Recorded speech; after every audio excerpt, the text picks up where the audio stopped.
Hello and welcome to Breathwood. My name is David Yates, and today my laptop is sitting on my lap, so it's a little shaky, and I want to talk about the drone.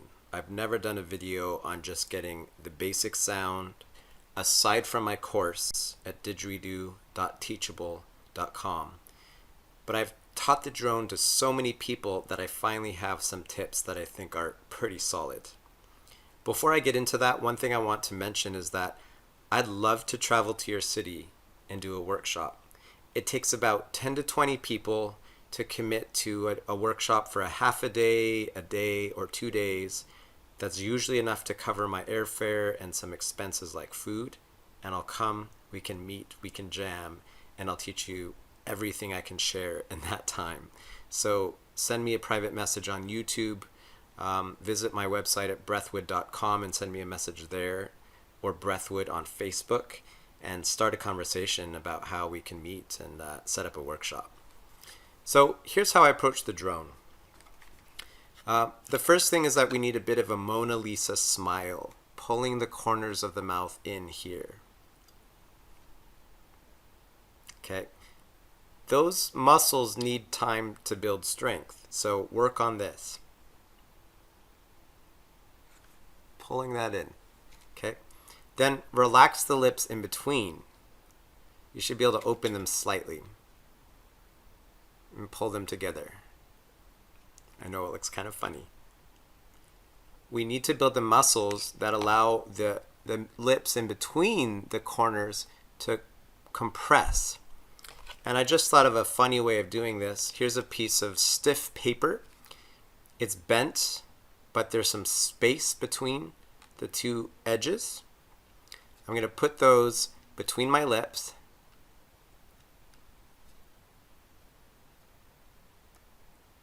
and just practice pressing them together.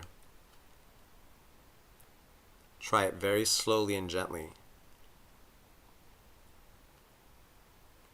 So you need to have the corners pulled out this way, out, out. You need to have the lips relaxed and open. And then you need to press them together gently.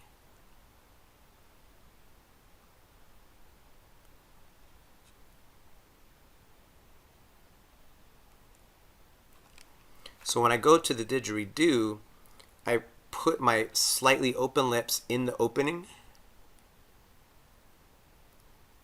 and press them together until a buzz happens by itself with very little air. Not like but like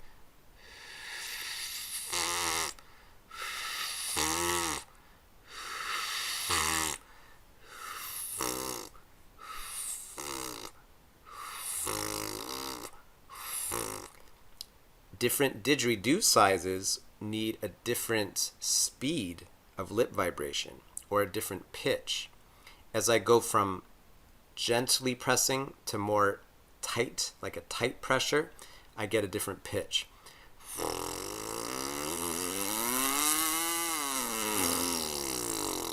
And I spit all over the computer.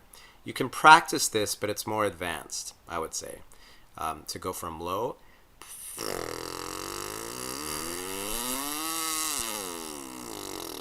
That's the same muscles I used to squeeze this together. Just increasing strength very slowly, a little bit at a time. If you can't get that part, don't worry.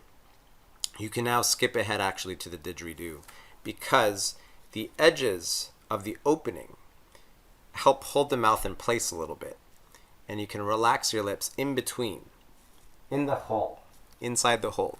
So slightly open and then slowly pressing in. Not like this, not in, but more squeezed out like this. If these are my lips, squish them together a little bit more that way instead of this way.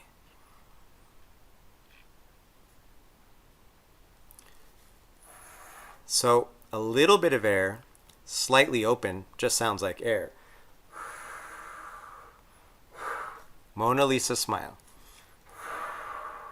Then slowly squeeze together.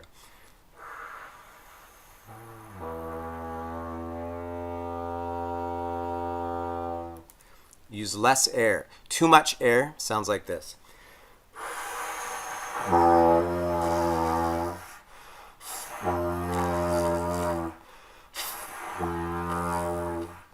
That sounds like more air than vibration. We want less air, more vibration, more pressure. It's a balance between how much air is pushing against your lips and how much your lips holds the air back and vibrates. So the air is trying to push through your lips, out your lips, and your lips are trying to hold the air back just enough to make the sound.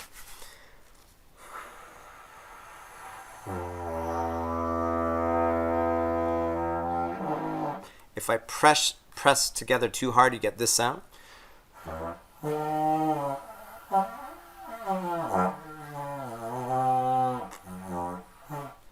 That's too much pressure. Not enough pressure.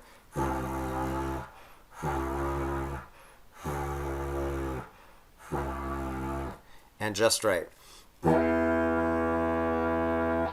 You should hear and feel the vibration of the didgeridoo when you really get it. Start with less air and slow pressure. Then build the air and build the pressure just a little bit as you add more air to hold the air back. Okay. In the beginning, you can take nice gentle breaths in and gentle breath out, and then press your lips together.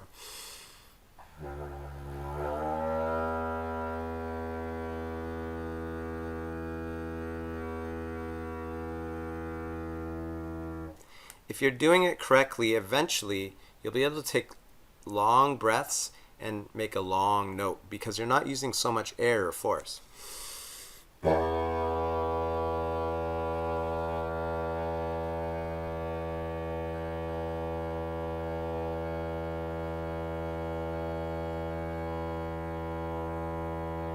And that can go on for a while. If there are any more experienced didgeridoo players around you, and you don't know what your didgeridoo sounds like, it's a good idea to have someone play it for you so you can hear what note it should be. It's even a good idea to record the sound of that note so you can go back to it and listen to it so you know what note you're aiming for. You know, if this is the note of my didge, I can also try to make that note with my lips using that first exercise I showed.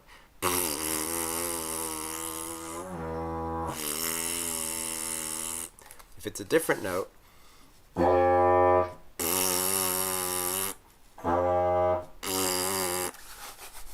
another note, so you're actually making the note with your lips. You're finding the note that resonates the best with your particular didgeridoo. This one slides, so that's how I'm changing the notes. Then you get into trumpet notes and drop octave, and those are different notes. All that can be made on the same didgeridoo. Don't worry about that for now. Okay.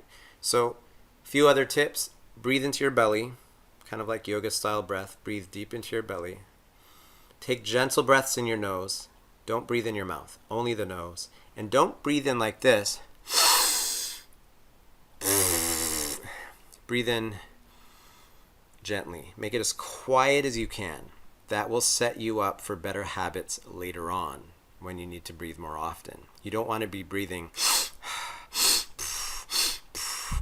You want to be breathing. Okay. So those are some of my tips on the drone. Let me know if you have questions and how that's going for you. And if I come up with some more thoughts for you, I'll add those soon. Definitely kind of surf back through some of my old videos. There are a lot of rhythms, a lot of other tips, some bits about circular breathing. That's all there for you to help take you to the next level.